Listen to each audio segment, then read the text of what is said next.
Bagong buhay, panibagong araw. Hello, baby loves! And for today's video, maaga tayong pumasok dahil late tayo nung nakaraang araw. Anyway, imamarites ko lang sa inyo yung iniinom kong collagen capsule. Yes po, legit siya, kaya try nyo na din siya. Yun nga lang, mag-ingat kayo sa pag-order dahil meron pong peke nito. At para sigurado, i-PM mo ko at ako na ang o-order para sa'yo. Ngayong araw ay i-flex ko sa inyo ang aking mga nagawa nung nakaraang araw, which is eyelash extension and soft gel nail extension. For today's ganap nga ay 4 eyelashes ang ating gagawin at 2 nail extension which is soft gel.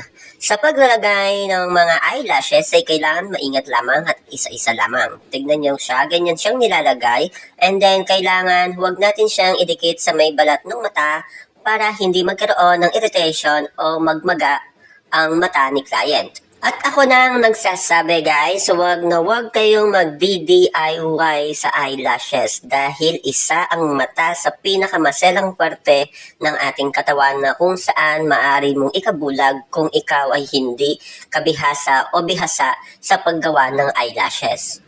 Mas mainam pa rin na pumunta sa salon o sa inyong pinagkakatiwalaang tao.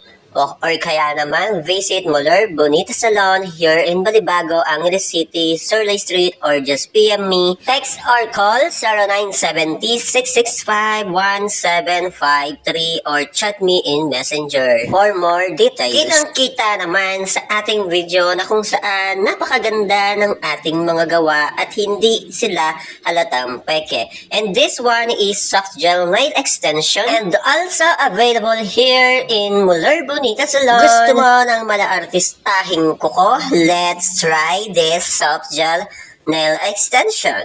Our soft gel is matibay. Siguradong maglalas ito ng 1 to 2 months hanggat hindi mo siya pinapatanggal is hindi siya matatanggal. Kaya tara na, itry mo na at magpabook ka na. Thank you for watching. Bye-bye!